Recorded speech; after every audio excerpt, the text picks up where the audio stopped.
Жек Лондоны зохиол Саран хөндөй 24-р хэсэг.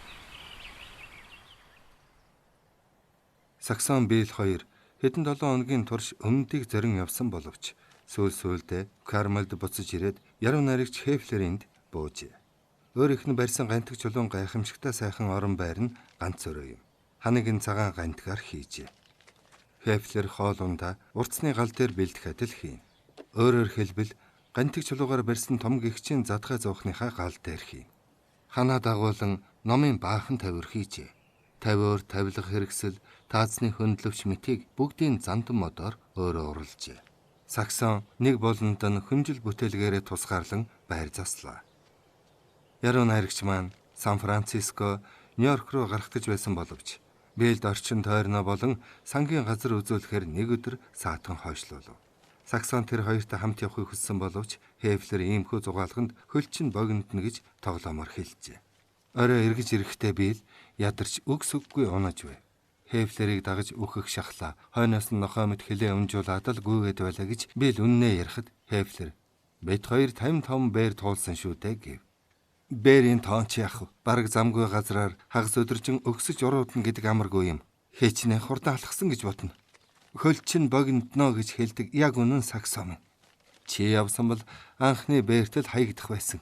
Бартаатай гэдгийг яа. Тийм газар ерөөсөө үзээгүй гэж Бил хэлв. Маргааш нь Хефлер Сан Франциско орох галтрагт суухаар Монтерей руу явжээ. Өвөлжин суусан ч болно гэж тэр хоёрт гантик чулуун байшингаа тиймхүү орхив. Хефлерийн явсан өдөр Бил байшингийн хаваар эргэлдэж өчигдрийнхөө ядаргаа гаргахыг боджээ. Хамаг биеийн нүдүүлж орхисон юм шиг хөндөөрлөж хөдөлгөөн аргагүй өвдөх бөгөөд яруу найрагчийн хичнээн их чиргийг гайхна. Ер нь энд байдаг хүмүүс бүгд тамирчин бололтой. Хефлерийг харал та. Намайг бодохноо том биетэй, жин илүүтэй. Хүний жин явхад цааттай. Гэтэл манер огт тоохгүй. Хоногт 80 бээр, 3 өдөрт 170 бээр явж байна гэсэн. Намайг хичнээн дооглож инэв. Бэж дэрэгдэн ястаа нусгаа жаалшгэл байлаа.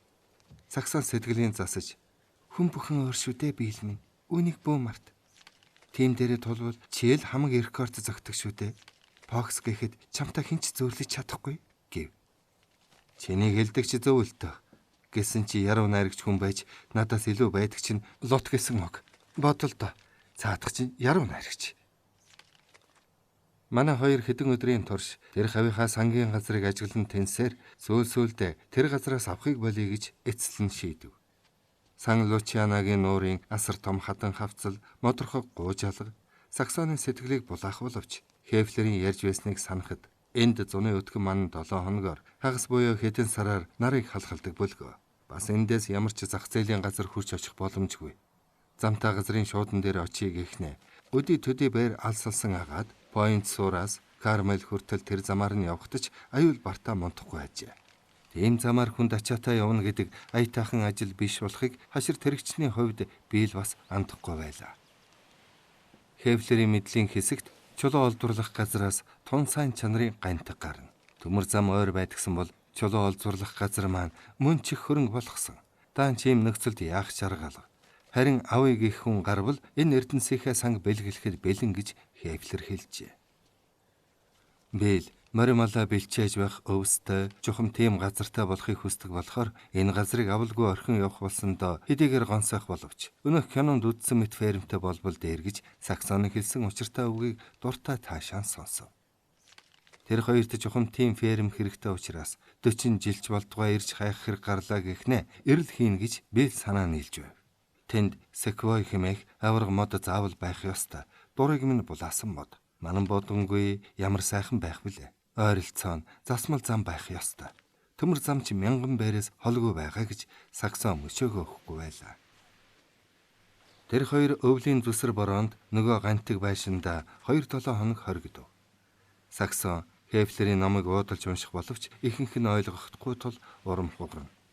Бил яруу найрагчийн шувууны бууг авч анд гарах боловч олигтой буудаж чадахгүй барагтайхан анчин болгон харуулв. Оцоод сууж буй молтгочин туулайг л онохчон болно. Винтовор бүрч онохгүй. Буг гөрөө сагнах гэж 6 дахин буудаад онохгүй өнгөрч бас нэг удаа урт сүлтэй мундаг том мийг уулын арслан гэж буудаад ч онсонгүй. Тиймхүү бүтэл муутаад өөрийгөө хараан зэмлэх боловч Саксон энэ шинэ ажлыг нь ихээхэн зугаатай зүйл гэж үзэж байв. Үнэхээр ч эрт дээр үеэс уламжилсан анчны зөм бэлгэн нилээд хожуу сэргэх хамгүй. Үүр цөөрөөр босож үдэш харанхуй болтол хад хисаанд матсан хавьгүй их зам туулхаагаад нэг удаа бүр хөргөн ах Тоомийнх нь ярьдаг байсан алтны уурхайд хүртэл тэнээд 2 хоног ирийнхэн бараг харалгүй алга болжээ. Хотод бори бохис хэлгүй бүтэн 7 хоног зүтгээд сайн өдөр болохоор кино үзэн зугаалга гээд явдаг. Яах гэж тийм дөнгөнд хорогддог байчив. Уг нь энд юм уу? Аль эсвэл өөр газар аж төрөх хэрэгтэй байж шүү дээ гэж бэлж ярьдаг болов. Шин маягаар амьдрах болсондоо дур сонирхолтой болж урд эсгээсээ дуулсан ангөрөөний элдв адал явдлыг Саксонд ярьж өгнө.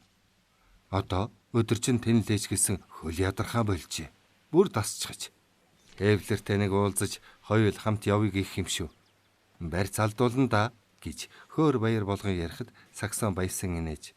Чи чинь бусдын амжилтанд нойр хөрөхгүй дандаа хатаархаж хүн болгоноос юм болгоноор давах гэж байх сонинхүү юм уу та гэв. Тийм ч байж болох юм. Хэвлэр үнэхээр яггүй. Тийм амар дийлдэх хүн биш. Янгир шиг дүүлдэг хүн шүү заадах чинь. Гэсэн ч уулздгийн бол бэлитэй гараараа үзэлцээ гэх юм шүү. Гэхдээ би манер шиг тийм уухай үйл там нь үзэхгүй л дээ. Кармелд буцах замдаа газар орны байдлыг сайтар ажиглаж бодоод сангийн газар аваагүй маань зүйтэй болж гэж бэл баттай итгэв. Тэнхилгээ хугас авч хөмөрсөн нэг чингэлэг тэрэг цаашилбал тэртээ дор 100 алхмын зайд налуу газар том ангал харагдах бөгөөд түүн дотор шуудангийн сүх зорчигчд мордын хамт нисэж унсан үзэгджээ. Өвлийн цагт бүр явалтгүй үхлэн ирсэн хүн амтэн л энэ замаар явах юм байна. Гантэг атсан тэрэг бүрч амби явахгүй юм байна гэж бэл хэлв. Кармелд очиход төмөрхөн католикийн сургууль руугаа яваад өгсөн байв. Урц нь 3 өрөөтэй тун авсаархан тохилог байшин болохоор манайх 2 төвхнөж ядсангүй. Хоол төмс тарьдах 3 га газар дээр биелэг ажиллуулахад манер тэр талбайгаа туйлын ерөвсөн аргаар боловсруулсныг босод нөхд нь үзээд ихэд магтан шагшжээ. Бэл жилийн 4 үлрэлтэд төмс тарьж байхад Кармелийнхэн талбайдаа ялзар шамжаагүй төмс нь огтон зурмны болон эзэнгүй тэнэж явдаг үхэр малын идэж болно гэдэгт эргэлзэхгүй байв. Хоолынхан нэгнээс анжис авч морин тэрэг ацаглаж өгөхөд биел ажлаа улам ирмэн хийж эхлэв. Юуны өмнө талбайгаа хайсаар хашаад байшингийнхаа савхан горивт дээврийг бодов. Хоол биелэг дээвэр дээр байхад нь авирч гараад чи түлэнд гар хөрөх хэрэггүй шүү гэж дахин нэг удаа хэлжээ. Нэг өглөө ирээд ажихад би Саксонд түлээг нь бас л хагалж өгч байна. Яруу найрагч нилээд атаархсан янзтай ажиж байснаа тэсэлгүй доогөлсөн маягтай та сөхөр чаддаггүй хүн байна шүү. Аль бэ зааж өгье гэд түлээ хагалах урлагийн талаар ярин ярьсаар хагас цаг ажиллаж орхив. За одоо болно. Одоо тантай тооцоогоо тэнцүүлээ гэвэл бүхэл бүтэн энэ хэрийн түлээ хагалах дээр хүрэх нь гэд бийл сүхийг авах гэхэд хоол дурамчхан өгөөд миний хагалсан түлээнд битгий ойртоорой. Халдашгүй дархан эрэхтэй түлээ шүү. Сайхан мэдээрэй гэлээ. Мөнгөний хувьд Саксон бийл хоёр хүрэлцээтэй байхаар барахгүй зарим нь хадгалж байлаа. Байрны хөс гэж төлөхгүй хоол хүнсний зүйл хямд ажил бол биелийн хүссэн хэмжээгээр л олдно. Тэр хөгжилтэй нөхд нь ажилгүй сул суулгаад яах вэ гэж тохиролцсон юм шиг байлаа. Ажил нь янз бүр алдаг оног байсан болохоор Жим Хейзерттай өдөр болгон фокус хийж усанд удаан хугацаагаар сэлэх боломж гардаг байв. Хейзерт өглөөгөр юмаа бичиж байгаад нарсан ойд орж дохио өгөхөд бэл ямар ч ажил хийж байсан түүнийг орхиод гүйж авна. Усанд баахан сэлээд Хейзертийн дорж усан шүршүр хэрэглээд хоёр биедээ шинжлэх ухааны бүхий л дүрмийн дагуу иллэг хийгээд өдийнхээ хоолыг идэнэ. Өдөөс хойш Хейзерт бичих юмаа дахин бичиж бэл гадаа ажил хийнэ. Уулаар нилээд хэдэн бэрийн газар тэнвчлэн зугаалгах хийх нь ч цөөнгүй. Тэд дасгал байнх юм. 7 жилийн турш хөл бөмбөг оролцсон Хейзерт дасгалаа гинэт орхисон тамирчин яаж хөгөө чирдгийг сайдар мэдэх учир дасгалыг өнжилгүй үргэлж хийн. Тамирын дасгал зайлшгүй чухлаас гадна тийм дасгал хийхдээ бүр дуртай болсон байна. Биелч өөрцгүй мөн дуртай болж ямагт бяр амтагдаж явах нь сайхан санагдана. Буудгыг зааж өгсөн хоолын хамт өглөө эрт буугаа үрээд анд гарах нь цөөнгүй. Хоол богинохон өмдөөмсөж шувууны буу барьчихад ойд явхдаа туйлын гярхаа бөгөөд байгаль орчноо нарийн мэддэг нь биелийг гайхшруулна. Тентхийн ой модонд том аратан амьтан байхгүй боловч элдв төрлийн шувуу, жижиг ан амьтан элбэх тул Бил Саксонд хэрэм, зэрлэг молтгочин, бортуулай, будн, зэрлэг нугас, алтан жигүүрийн антай ирнэ. Тэд зэрлэг нугасны махыг халуун зууханд 16 минут шарж болгох Калифорни аргыг төдхөн сурчээ. Бил 2 төрлийн буугаар ангуучлахыг төдийл удалгүй сураад сууруулын ара үрд уулын арслан уг намнад чадалгүй алдчихлаа хэмээн амаа барьдаг болжээ. Сангийн газар авах юм бол ойр хавийнхаан ойд ан агнуур сайтыг нь авах юм шүү гэж Бил бас нэг болцол нэмжээ. Кармелийнхнийг дандаа тоглоом наадам эрхэлсэн улс гэж нэрлэж болохгүй. Саксон Бил хоёрын дотны найз болсон хүмүүс нь уйггүй ажил хийн. Зарим нь өглөө буюу оройн цагаар тогтмол ажиллана. Зарим нь гин дайрын довтлох маягаар ажиллана. Тэгж ажилдаг нэгэн заримдаа гэрээс бүхэл 7 хоногор гаралгүй. Толгой дээш таталгүй сууж, үхтлээ ядарч, эцэд турсан юм гарч ирээд дараа дахин ингэж суутлаа амарна хэмээн галзуу солиотометр хөгжин баясдаг жүжигийн зохиолч Ирланд найзынхаа жишээг дагна. Өрхийн тэргүүлэгч бөгөөд Германы яруу найрагч Шален шиг царайтай сонхгоор энэ залуухан ир мөнгө олохын тулд шог жүжиг бичих агаад сэтгэл санааг баясгахын тулд цагаан шүлгээр эмгэнэлт жүжиг зохиож 4 шат бүхий 16 мөрт мөчлөг шүлэг бичиж хэвлэгч ба эздийн айдсыг хүргээд өөрөө 3 дохой зузаан хантай бетон жовгонд хүний нүднээс талд нуугдан суух юм. Босгын нээлтэл орж гардаг хүнийг усаар шүрших яндан хоолойн төхөөрөмжийг жовгондоо байрлуулсан нь үнэн боловч хэн нэгэндээ саад болохгүйг ямагт хичээх учир тэр төхөөрөмж зориулалтандаа хэрэг болдгоо бололтой. Дуртай цагтаа нэгнийхээрээ орох чөлөөтэй боловч хэрв цаадхан юмаа хийж буй харагдвал орлоггүй сэмхэн ботсон. Мөнгө олох гэж юм бичих хэрэгцээгүй Марк Холлоос бусад тань ингэж харьцсан. Хоол тайван ажиллахын тулд урилгагүй гээжтээс сухтан модон дээр гарсан байх нь ч цөөнгүй үзэгдэнэ. Дотны найз нар ардчлал, эв санааны нэгдлэр гойдулс. Тэдний хинэнч Кармелийн бусад эрүүл сарвал ухаанд сайн санаатантай уулзаж учрах нь олонгүй. Цаадуул нь урлагийн язгууртан уран зохиолчд юм. Эднэр тэднийг бурж наргин. Цаадуул нь эднийг засаршгүй өнхаагүй антид гин. Бил Саксон хоёрч тэдний энэ хуулийг сахих бүлгөө. Бил өөрснийгөө бараадаж цаадуулаас ажил гортохгүй явна. Цаадуул нь ч ажил хийн үү гэхгүй. Цуглах хэрэг гарвал хоолын дэрцгэн. Асар том зуух, буйдан, ном сэтгүүлээ дааж чадсан тавиур ширээ бүхий уучин цэлгэр өрөөнд нь цуглана. Бил Саксон хоёрыг орж ирэхэд нөхд нь бусадтайгаа адил баярлан их найрсгаар ухтах тул тэр хоёр үнэхээр халуун ам бүлийнхээ дотор ороод ирэх шиг санагдана. Дэвн дэлхийн элдв дэдэм ярилцаж маргалцсны эцэст Бил Педро, Тавл, Бриж, Бунк гэх мэт тоглоомд оролцсон наригна. Бусад залуу өсгөөчүүдийн хайрыг булаасан Саксон оёдол хийж тэдэнд уран гой үйл заах ба өөрөө ч тэднээс шинэ маягийн оёмол хадгамал суралцсан. Кармелд очиод ганц хоёрхан хонсны дараа Бил нилээд халахсан янзтайгаар Саксон чи минь өөрийнхөө урлаж хийсэн өнөөх олон хөөрхий юм ирүүлэхгүй юм уу? Яаралтай шуудангаар ирүүлгэж тоомахта бичвэл яасан юм? Эндээс явах цагтаа буцаагаад явуулчих нь биз гэжээ. Саксон тоомахта захиа биччихэд Бил минь надад урдийн адил хайртай байна. Ажил хаялтын хар дарсан зүүчиг муухай өдрүүдэд унтарч байсан хайр нь одоо дахин уулалзан асах галын дүлмэт оргилж байна гэж бодхоос өдөржингөө баярлав. Хөөрхөн амьтад бишгүй л олон байх юм гэсэн чи хамгийн дээд нэм. Аль эсвэл би эмэгтэйчүүдийг ойлгодгүй хүн үү гэж Бил бодлогошрон хэлээд бас нэг удаад би чамаага өхөн өгтлэн хайрлана. Урлсан юмыг чинь ирүүлэхгүй бол даанч гомдолтой юм болно доо гэжээ. Хоолих адуу уцаглах газраас унааны 2 мартай юм. Бил тэр адуу уцаглах газрыг ихэд сонирхно. Адууны эзэн тэр хавийн бүх үйлчилгээг гүйцэтгэж Кармел, Монтрийн хооронд шуудан зөөхөөс гадна Жууз 9 суудалтай задгай тэргүүдийг ацгаар өгнө. Тэргээ дэлбэгчтэй нацгалдаг болохоор заримдаа дэлбэгч хүрэлцэхгүй үед Билийг гуйх болж тэгээд Бил нөөц дэлбэгчин болов. Тим ажиллаар явахдаа өдөрт $3 авна. Тэгээд жуулчдыг Кармелийн хүндээ тэнгисийн эргийн үцгэлэн сайхан газраар нийтдээ 17 байрын замаар нэг биш удаа авч явах бүлгөө. Явж ирээд Саксонд "Гүй тэр жуулчд гэдэг чинь их маягтай амьтад байх юм. Робертс ноён гэдэл долгинох мөртлөө. Бид чамайг бодвол дээд төрлийн улс. Битгий мартаараа гэх нь үнэхээр инээдтэй.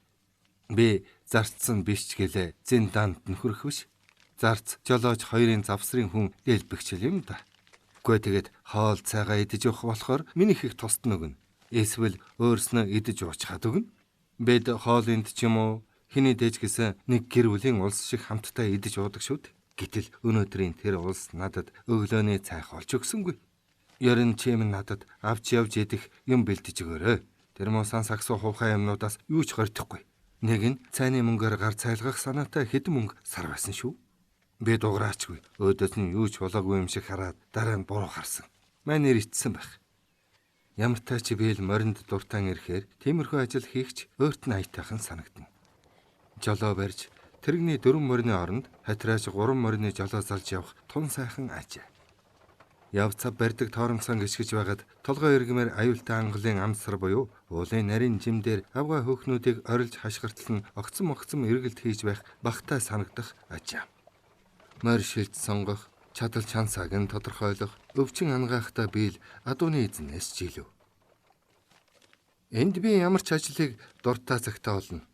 Хөдөө газар баг зэргийн ухаалаг залуу хүнд ажил олдохгүй зовлон байхгүй.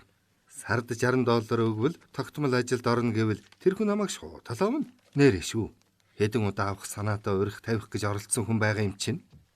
Саксам чи аан гэж байгаач. Би чинь бас нэг шинэ ажил сураад байгаа шүү дээ. Нэрэ шүү. Одоо би шуудангийн газарч ажилд орж чадхаар байгаа. Нуурын мужид шуудангийн жуузанд 6 морь хөлөлдөг юм байна лээ. Хоёулаа тэнд очивол нэг дэлбэгчтэй танилцж найзалж угаад 6 морь жолоодохыг нь сурчихна. Чи миний хажууд суугаад явхлаар тундаг, ястаа дог харагдан шүү дээ гэв. Бил хоолын том өрөөнд болдог маргааныг төдийл сонирхохгүй. Бодон шир дөрөв гихчээр хайрын цагийн гарц ингэж байхын оронд Педро тоглосон дээр усан цэлэх буюу элсэн дээр барилдаж байсан дээр гэв. Харин Саксон тийм маргааныг их сонирхно. Даанч ойлгохгүй юм олон гарах нь харамсалтай. Зэн бэлгийнхэн хүчээр хаяа шин санаа бодлыг ухаарахад тун таатай санагдах ажээ. Тэдний гутрангуй үзэл Саксонд огт ойлгохдохгүй байв. Ирландын жүжигэн зохиолч угаал санаа бодол тун тогтворгүй хүн учраас заримдаа сэтгэлээр туйлын их унсан харагдана. Бетон шовгонд шог жүжиг бичиж суудаг шээлийч өрцгүй бас л урамгүй царайлдаг хүн юм. Залуу сэтгүүлч Сент Жон өөрийг засаггүй үзэлтэн Ницшегийн сурталыг бишрэн дагагч гин. Уран зураач Мян ертөнцийн юм бүхэн дахин давтагдах юм гэсэн адгийн муу осолтой дүгнэлт хий. Хизээд хөөгчөн баясаж явдаг хоол хүртэл шашны сансар хооронд түүх бадрангуй чанар өглөө сайдаг хүмүүсийн дэмий хүнчилдэг бодлын талаар ярилцмагц бусдаасаа долоон дор юм ярихаас сийхгүй. Тийм хоронд урлагийн тэдгээр хөвгүүд өөрсдийн өөд муутай дүгнэлтээр Саксоны урмыг хугална. Хорвоогийн хүмүүс дотроос хамгийн аз муутай амьтад гэж өөрсдөө яагаад тооцдгийг ойлгох хөөрхий тэр эмэгтэйд үнэхээр хэцүү ажээ. Нэг орой Бэл тэдний яриаг алмарын чагнаас суутал хоол гинэт өөрөөр нь дайрч эхэлжээ. Тэд амьдралд ганц шударга юм байхгүй. Бүгд худал хуурамч гэдгийг Бэлд ойлгуулах гэж оролдоно. Хоол Бэлд та бол бөөмөргөлтөн номхон номо амбаншар ярга нэмал эрүүл чиргээр амьдралд хөөрч явдаг хүмүүсийн гайхмар үлгэр загвар та өөрөө энэ талаар юу гэж бодож байна? Гэхэд Бэл тайвнаар би юу амьдралын зовлонг бишгүй хамсаж үтсэн. Цөөн цагт зовж, найдлах тасарсан ажил хаялтанд оролцож, бугуйхаан цагийг барьцаанд өгч, халаасандаа сохор зоосгүй өлсөж, байрны хөлсний өрөнд орж, уруугчдээ их зодож, зодуулж үтсэн. Тэнгийг зохиж унаглаа гэж шоронд орж үтсэн. Харин би та нарын ярьж байгааг зөв ойлгосон бол ертөнц яагаад иймэр зохиогдсон? Энэ бүхэн ямар утга учиртайг ойлгохгүй улмаас өгөхөд бэлэн байдаг хүнийг бодохноо. Наймаалахаар шахан борддог тарган тэнэг бодон гахаа байсан дээр гэж байх шивдэ. Хоол инээд алдан. Таны дээр тарган гахаа гэдэг чинь тун дог үг байна. Дургуйцаж зэвэрхэх, хүчилж чармаахч гэхгүй нэрван амьдрал хоёрын эвдрэл шиг юм болох нь л дээ. Энэ бол дээд зэргийн амьдрал болох нь. Харин хуй цөмхөлийн бүлээн тогтоол усанд хөвж байдаг медуз гэсэн үг юм гэлээ. Харин та нар амьдралд сайн сайхан юм олон байдгийг мартаж байна гэж Бэл хэлэхэд нэг нь жишээлбэл юу юм гэв. Бэл дуурсангүй. Түүний бодлоор амьдрал бол агуу том өгөөмөр санагдана. ертөнцийг бүхэлдэн тэрвчиж чадахгүйгээс сугаар нь лугшиж өвдөх мэт болно. Тэгээ жаахан төгдөрч байснаа бодож санаж явдаг ярьлаа. Өөрөөсөө юу гарч дутуугүй погсчныг 20 раундын дараа дийлчгээд тавцсан дээр зогсож үдсэн бол та нар миний юу хэлэх гээд байгааг ойлгох байх. Тэнгисийн усанд сэлж өндөр давлгааны өмнө тогтолгүй эвнэг шумж байхдаа юм уу? Усан шүршүүрт бие угааж гараад зул гартал арчичгаад хувцсан өмсөж байхад бүх арьс булчинд бөөн хүч чадал урсан орсон мэт болж бие сэтгэлд минь бяр амтагдж байхад ямар байдгийг Жим Хейзерд бид хоёр амтахгүй гэд би л ухаан санаандаа орж ирсэн бүр түр бодлыг үгээр илэрхийлж эс чадан дуугүй болов. Үнэн дээр тийм бодол нь биеэр амсаж үтсэн зүйлийнх нь л дурсамж байлаа. Гэтэл хоол мэтгэж бид бүгд тийм юм амссан. Энэ бол бие махбодын өөригөө хуурдаг зүйл.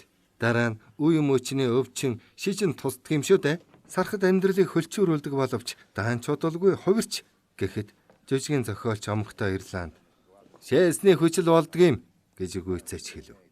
Хаанаас өөр сайхан юм маш олон бий гэд биелийн ам халж хоол авгаан дайлдаг сайхан кофе, ууцны амттай махнаас өгсүүлэн гэж хэл юу байв гэсэн шиг төр хүлээснээ шууд. Та нарыг хайрладаг эмгтээчүүдийн хүртэл өчнөн олон юм бий. Юкулеле хөгжмөө өвдөг дээрээ тавиад сууж байгаа саксоногч гэсэн харал та. Энийг та нар бүлээн усанд хөвдөг медуз, яргачны засаж янзалсан бодон гахаа гэж хэлэхгүй дээ гэхэд эмгтээчүүд дуу алдан алганы жигнүүлэн баярлахад би л ичингөөрн зов. Та хүч чадлаа алдаад хяханд ганц дугуйт төрдөг тэрэг шиг болвол яах вэ? Саксончин салаад өөр хүнтэй суучглаа гэж төр бодоод үз. Тэгвэл юу болох вэ? Гэж хоолмаргав. Би л акшн зур бодол хийлснэ. Тэгвэл би бас л бүлээн ус медуз гэдэл ярьж эхлэх бололтой гэд ганхасгийн мөрөөн засаж чангарах хос булчинга өөрийн ирэхгүй нэг илж саксон руу дахин хялам хийв. Тэгээд Бурхны өршөөлөөр би гартаа бүлтэ элгэндээ тэрх амраг сэтгэл бүхий их нэртэйгээ хэвээр байна шүү дээ гэхэд эмгтээчүүд бас хаалга ташив. Хоол авга. Саксоны хараач царай нуулаач байна. Та нар одоо юу бодож байна гэж хэлв. Энэ хорвоод надаас илүү аз жаргалтай бас илүү бахархах сэтгэлтэй хүн алга. Тэгээд гэд санаагаа гүйцэж хэлэлгүй орхиод хөгжмөө дэлдэж дуулав. Тэнгэр бурхан буруу хөтөлсөн хойно тэглээд унжээ хөөх юм. Та яллаа гэж хоол хэлэхэд би л даруухнаар би юу үнэнтэй мэдэхгүй. Та намайг бодохноо их юм уншсан их юм мэдэн шүү дээ гэв. Ийм урагч байсан юм уу? Хэлсэн үгнээсээ буцаж байгааг нь сонсвоо гэж хөөхнөө шаагилдахад би л зориг орж хизээний таймнаар инээмсэглэн тэдний санааг амрааж би ямар ч гэсэн толгойд хамаагүй ном чигснээс хэвээрэл байх дуртай. Саксоныхаа тухайд гэвэл ертөнцийн бүх номын санд орсноос Саксонд ганц үнсүүлсэн маань хамаагүй дээр гэлээ. Тэнд уул толгод, нуг хөндөй, өржил шинтэй газар, цэнгэг устай тунгалаг гол мөрөн, өөгүй дардан зам, бас төмөр замч холгүй байх ёстой. Нарлаг дулаан өдрийн дараа хөнжлөөр хучхаас аргагүй сэрвхэн шин болдог газар байвал сайхан. Нарс болон бусад модтой, өргөн нуг хөндөйд нь биел адуу малаа бэлчээн. Агны гэвэл буг гөрөөс бор туул амунтахгүй. Секвой модны төглүүдтэй хараахах манан татдаггүй газар л байвал таарна гэж Саксон хайжгүй фермэ дүрсгэж. Марк Холл үнийн сонсоод инээд алдаж. Мод бүхэн дээр нь алтан гургалтай донгодож, цэцэг нь гандаж ундаггүй, зүгийг хадгадаггүй, өглөөгөр унах шүүдэр нь хүртэл бал бурам. Заримдаа тэнгэрээс бэлэн хоол бууж ирдэг мөнх залуу насны ундраа. Төмрийг алт болгодог, өвчин хангаадаг философийн чулуутай. За яах вэ? Харин би тийм газрыг мэдэн шүү. Одоо би танд үзүүлье гэж хэлв. Тэгээд муж улсынхаа замын зургуудыг шүүрдэж эхлэхэд Саксон хүлээн. Хоол ирсэн зүйлээ ололгүй том гэгчийн газрын зураг гарган үзэж бөмбөрцгийн бүх газар орон харагдах боловч өөрийнх нь ирсэн газар орон байхгүй байна гэд. За зүгээр дээ алдсахгүй. Өнөө орой манайхаар орж ирээрээ. Би фермиг тань үзүүлж өгнө гэв. Үчин Саксоныг байшингийнхаа сэрэн асарт өрж дуран аваагаар тэргэл сарыг дурандуулж за энэ сарны дээхэн биеэр тэр олон нуг хөндөйдөл таны ирж байгаа газар чинь байгаа да гэв. Тэр хоёрыг дотгошон ороход хоол авгаа. За тэгээд юу болов гэсэн байдалтай харав. Би Саксонд сууршиж суух гэж байгаа сарных нь хөндөйг харуулж өглөө гэд хоол инээлээ. Саксон би л бит хоёр анх гарахдаа хаач хүрэхээс буцахгүй байсан. Саранд хурж очих хэрэг гарлаач гэсэн тийшээ явахгүй гэж ухрахгүй байсан шүү. Гэвч дөөмөн газар дээр тийм диваажин олдохгүй. Жишээ нь Манан татдаггүй газар секвой ургана гэж байхгүй. Манан тэр хоёр чинь салшгүй юм. Тийм мод гагцгүй манан их татдаг газар л ургадаг юм шүү дээ гэж хоолыг ярихад Саксон бодол хийснээ санаа алдаж. Тэгвэл баг зэргийн манан бол гайгүй хэрэг модон л байвал болоо. Философийн чулууны орд гэдгийг чинь би үнэндээ мэдэхгүй.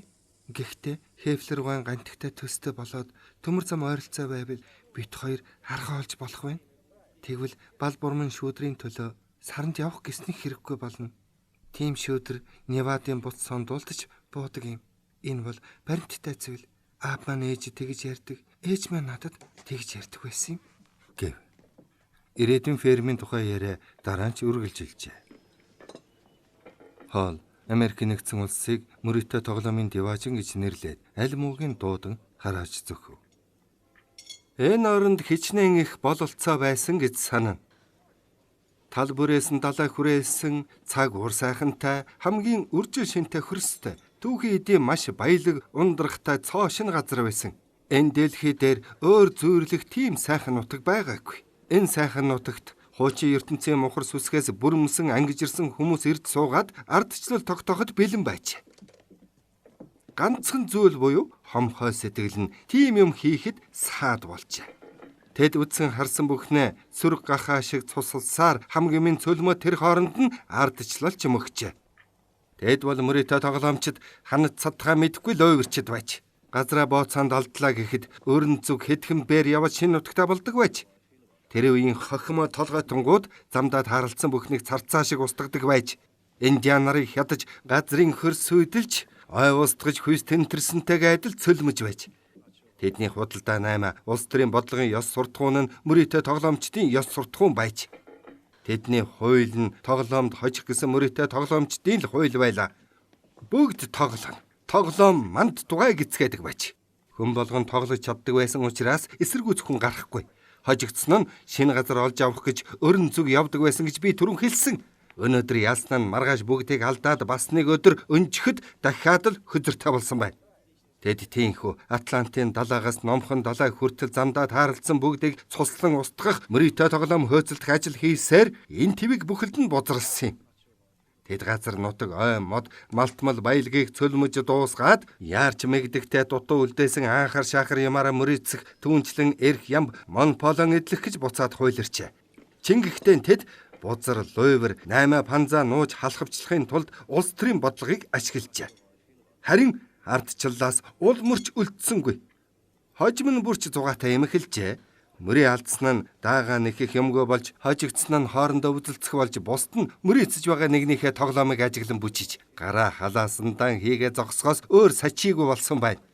Ходоод нь хонхолцоод ирэхийн цагт мөрийгөн авч баяжигсдын өмнө очиж бөхөлзөн хийх ажил хайрлаач хэмээн малгайгаа гартаа нухлан царай алдан зогсон. Тэгээд ялагдсан нь ялсныхаа ажлыг хийх болж өнөө хүртэл ажилласаар байна. Харин ардчлалыг архивт нэгэнт шилжүүлж хийж. Билл Робертс, та нэг ч удаа мөрийцэж явсангүй. Яагаад гэвэл таны бүхий л удам чинь мөрийтэй тоглоомд хожигдсон улс байсан хэрэг. Та өөрөө яаж байсан юм? Танд мөрийцэж явсан шинж байхгүй юм шиг санагдана гэж би л хэлв. Надад тэгж байх хэрэгцээ байхгүй. Би тооцоогоор явдаг нь биш. Би бол шимэгч.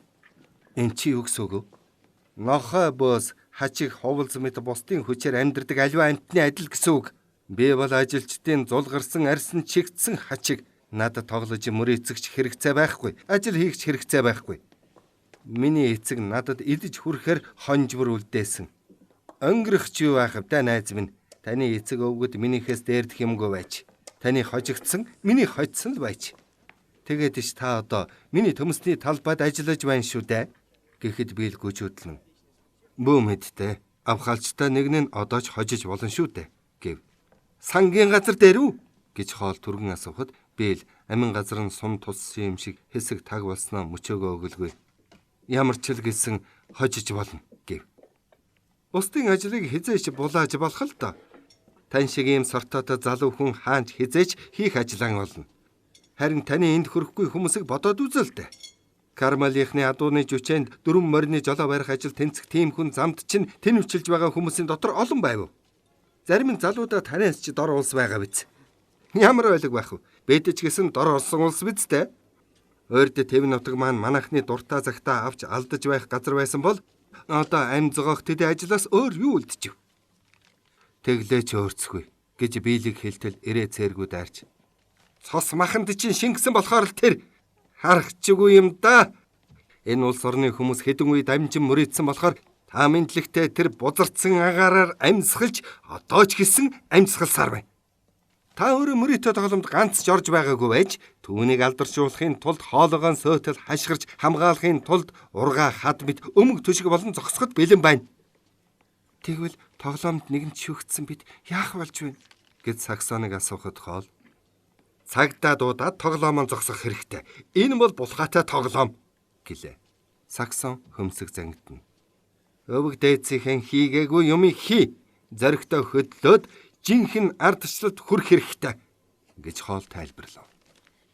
Саксон Мерседесийн хэлж байсан үгийг нэхэн санаад ардчлал бол толгой эргүүлэхээс цаашгүй юм шүү гэж миний нэг найз эмэгтэй хэлдэг байсан юм гэв. Тийм ээ. Мөрийтэй тоглоомын нууц газрын сахиус шуудан зөөгч байсан нэг жаал хожим ерөнхийлөгч болж байсан гэдэг худал үлгэрийг манай сургуулиудын олон сая хүүхдэд итгүүлэх гэж оролддог. Бас дуу хоолой маань улс орныг удирдан нэмэр болж байна гэж санаад шөндөө тайван нойрсож байдаг шудраг иргэдэж олон саяаран байгаа. Санааг нь ойлгоогүй Саксон. Та миний ах Том шиг ярьж байх чинь хэрэг бид бүгдээрээ улс төрийн бодлогод оролцож илүү сайн ирээдүйн төлөө тэмцвэл 1000 жилийн дараа ч юм уу зорьсондоо хүрч мэдэх юм. Гэтэл би одоо л аз жаргалтай байхыг хүсэж байна гэд гараа атгаснаа. Хүлээж чадшгүй. Одоо л аз жаргалтай байхыг хүсэж байна гэв. Би яг ингэж хэлэх гэсэн юм шүү да найз минь. Хүлээж чаддаггүй л хожигдсон хүмүүсийн гай. Тэд одоохон л алив өгөөдөх гин. Одоохон хаанаас өгөв? Гонч. Таач гэсэн өөрцгүй. Саран дээрх нуг хөндөө өгөөдөх гэсэн үг. Биэлч гэсэн өөрцгүй. Надтай Педро тоглоод 10 цент бушуухан авах гин. Бодвол тэр бид хоёрын аль нь ч өгөө аваатай байгааг дотроо зүгтэг байх л да. Лотвайн. Олны цуглаан дээр үг хэлж байвал таарах уран элтгэгчиг байна шүү гэж биэл хэлв. Эцгийнхэн бузар аргаар олсон бузар мөнгийг үрж байх хэрэгцээ байгаагүй бол би үнэхээр олны цуглаан дээр үг хэлдэг уран элтгэгч болохоос зайлахгүй байх. Надад даанч падгүй. Ялагдсан нь сүйдэдгээрэн сүйтгэхээс биш. Тэд дээр гарлаа гэдэж бусдаас дээрдэх юм биш. Бүгд адил өрөөсөн гутал. Сохор шар шувуу өлсгөлэн gaха махчин илээ. Гэтэл хоол авгаа. Байлдаа марк минь гансархын нэмэр гэхэд хоол халимгаа аргаш хаян урамгүй нээснэ. Үгүй гансрахгүй шүү. Биэлтэй Педро тоглож 10 цент хоцсон маань дээр бах. Сэхэ авахгүй хожиж орхи гэлээ. Саксон биэл хоёр Кармалын тэр нөхдийнхөө найрсаг харьцаан дунд байхдаа ус агаар нь таарсан газрын цэцэг шиг ихэд сэргсэн нь өөрсөд нь илт байлаа. Саксон Пайн гудамжны ажилчдын явц ахуй байдлаас аль хэдийн ангижирч өөрийгөө эгэл нэгэн эндүүч ажилчин морин тэрэгчний эхнэр гэж бодохыг болив. Тэр хоёрын амьдрал одоо нэгэнтээ баян болжээ. Бие махбод санаа сэтгэл амжиргаа аль аль талаар зовх юмгүй болсон нь нүүр царай хөдөлж гიშгэхээс нь андашгүй болгоо. Бэл хязаач ийм ирүүл чирэг гой ганган байгаагүй гэж Саксон дотроо бодно. Харин Бэл дотроо би чинь дорн дахны баячууд шиг аваал их нэртэй хүү юм. Саксон маань өмнөхөөс 2 дахин гойлг юм гэж үзэх ажээ. Саксон өөрөө ичиж зовсон байдалтай ярихдаа Кармалын голын усан сэлж зугаалах үед хоол авгаа болон бусад хүүхнүүд бие цогцыг нь шагшин магтаж, цолмон дагнтай зөөрлөж, эрт дээр үеийн бусад гойлог баримлуудын янз байдлыг дуурайлгах гэж явган суулгах зэргээр тэгээж ингэж гэх юм гэжээ. Бэл цолмон дагна гихч юу болохыг ойлгосон байж. Хоолын өрөөнд 2 гаргүй гантиг баримл байхыг яруу найрагч тайлбарлахдаа энэ бол эмэгтэй хүний гоо үцгэлэнгийн төгс дүрслэл бөгөөд дайн дэлхий хүйгээрээ өмнө нь сөхрөн биширч байсан юм гэжээ. Аннет Келлерман чиний чигчи хуруундаж хүрэхгүй гэж би хэлдэг байсан шүү дээ гэж Бэл бахан хансан янзтай хэлэхэд Саксоны нүүр улааж бэм барьж чадмааргүй баярлан нүрээ цээжинд нь наалаа. Эрэгтэй найз нөхд нь Саксоны гоо үцгэлэнг элен талангүй магтана. Гэвч Саксон тиймэрхүү тохиолдолд бие тоож их зан гаргахыг ботсонгүй. Нөхөртөө өдөр ирэх тусам улам хайртай болж буй хүн хаанаас ч чингэх билээ. Нөхрөө дэндүү дээгүр үтсэндээ биш, ер хайртайда тэр бөлгөө. Нөгөө залуусыг бодвол эгэлжир байдалтай, эрдэм мэдлэгээр нэмгэн хэл ам нь олигтой эвлэхгүй. Сэвгүй ярьж сурах зүгөө биз гэмэрч түүнийг хинээрч солихгүй. Өөрийг нь эхнэрээс ч дутхгүй хайрладаг үнэн чудраг агуу бод сэтгэлд Марк Холл орч солихгүй ажээ. Биелийн эрүүл бие төв шулуун зан эгэлжирийн байдал нь Саксонд альва номд заасан цэцэн цэлмэг ухаан буюу мөнгөний дэвтрээс хавьгүй ирхэн билээ.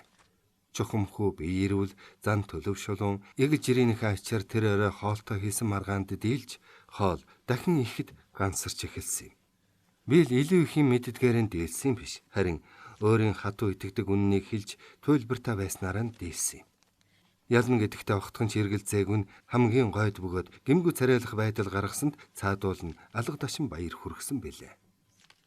Саксон ямар учраас дийлсэн гэдгийг тайлбарлан хэлж чадахгүй ч гэсэн ойлгож байв. Шэлийн хатагтай чихэнд нь Саксон минь та их азтай хүн юм гэж шивнэж нүдэн сэргэж байсныг хэзээч мартахгүй. Хэрв Саксоноос чи Бийлд яагаад ингэтлээ хайртай байдгийм бэ гэж албаар хэлвэлэх гэвэл жинхэнэ эр хүн болохоор нь гэж л хэлнэ. Саксон түүнийг хизээний эр хүний хиймэрт эрлэхэг зоригтой хүн гэж бодох тул Саксу банд нарынхээхэн галзуурвал чи юу юм зайлсан чинь дээр байх шүү гэж хэлдэг байсныг санах бүр баярлан уйлмаар санагдана. Хайртай Бийл ийм л хүн гэж санана. Өөрт нь ч онгох хайртайг Саксон сайн мэднэ. Бүсгүй хүн л чагнан ойлгодог зүрхнийхэн зохилтоор мэднэ. Үннийг хэлэхэд Бийл урдих шиг ухаан жалаагүй хайрлан ялуурх нь эс боловч хайр нь улам гүнзгий, улам ухаалаг болжээ. Энэ бол хүний сайхан чанарыг сонөөж зэрлэг адгуусны шинжийг бий болгодог газар буцаж очоогүй цагт альва сорилтыг давж чадах бат бөх хайр байлаа. Марк Холл эхнэрийн хамт хаврын ихээр Нью-Йорк явахдаа хоёр зарч Японоо халж явуулаад гэр орноо Бийл Саксон хоёрт тэр чигээр нь үлдээжээ. Бас Жим Хейзард Парис явлаа. Тэр жил бүр тэнд очдог байж. Бийл их ганцаардавч өдөртөө давлгаатай усанд сэлсээр байлаа. Холл унаанхаа хоёр морийг Бийлийн асрамжид орхисон болохоор Саксон морь унахтаа өмсөх алтлаг хүрэн тансрангаар дэгжин хувцс хийсэн нь өснийх нь өнгөтэй тун сайхан зөгчээ. Бийл өдрийн ажил авахаач болов. Илүү орон тооны дэлбэгчийн хувьд хоол ундандаа хэрэглэхээс илүү мөнгө олсон бөгөөд завта цагта Саксоныг морь унуулж хоёул өдөржин Кармелын ойр хавийн газраар тэнэн. Тэр хоёр Монтерийн эргийн болдог хаваар голцоо зугаалгаагаад Саксон Дел Монтегийн их усан санд сэл сурч байв. Орой дов толгойд дамжин буцаж ирнэ. Өглөөрт анд гарахт нь Саксон хамт явна. Тэнхүү амьдрал нь ямагт баяр наадам мэт байлаа. Нэг удаа мордийнхаа амийг татаж зогсоод Кармел хөндийг дээрээс нь сонирхож байхдаа Бийл би үүнээс хойш босод хүнд хөлсний тогтмол ажил хийхийг бүр боллоо гэхэд цаадах нь ажил байвал ямар ч яадгийм гэж бас болохгүй юм байна та гэв. Яг үнэн Саксон минь. Би Оклендд өдөрт $1,000 авч сая жил ажиллаа гэхэд чи бид хоёр хаашаач явахгүй тэндээ шигдэн шүү дээ. Өдрийн 4-3 ажил хийгээд зугаалах гэдэг маань кинонд л очин өөр юу байх вэ? Даанч дэндүү. Одоо чи бид хоёрын амьдрал өөрөө киноноос ялгаалах. Пайн гудамжинд байсан шиг тэр бомжилд амьд байснаас Кармелд ингэж ганц жил болоод өглөө гэсэн ч дээр санагдчих байна. Харамсах зүйл алах. Зам болмогц Бийл бит хоёр сарныхаа хөндийн эрэлд гарна гэж Саксон хоол ба түүний ихнэрт загтал илгээжээ. Аз болоход зэс цэцгэрхүү нүдтэй төмөрхөн хэмээх Бидо сан мартан болох гэсэн хүслэн орхиж жүжигчин болохоор санаа шулуудаад католикийн датсангаас Кармелдаа буцаж ирээд хоолын байшиг харах болсон тул тэдний төлөвлөгөөнд саад болсонгүй. Тэр хоёрыг нөхд нь явуулахгүй санаатай элдвэр ятгахад Саксон сэтгэл ихэд уярав.